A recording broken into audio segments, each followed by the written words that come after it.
হেরে গেল মামি উঠ বাবা উঠ পাখি উঠ ঠিক আছে ভুলে গেলাম ভুলে গেছি এদিকে উঠ এবার উঠ ম্যাঙ্গো উঠ থাকে বলো না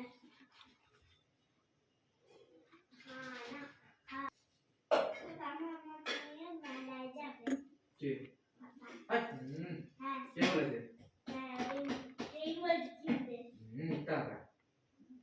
এসে বলেছে কিনতে হবে আজকে আর কেন বলবে না না ও বলে এসেছে তোমাদেরকে তোমাদের কি বললো বললো যে হ্যাঁ আজকে ভালো করে যাচ্ছি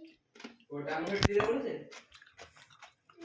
ওই টাকা দিয়েই হবে কিনবে এই ওয়াচটা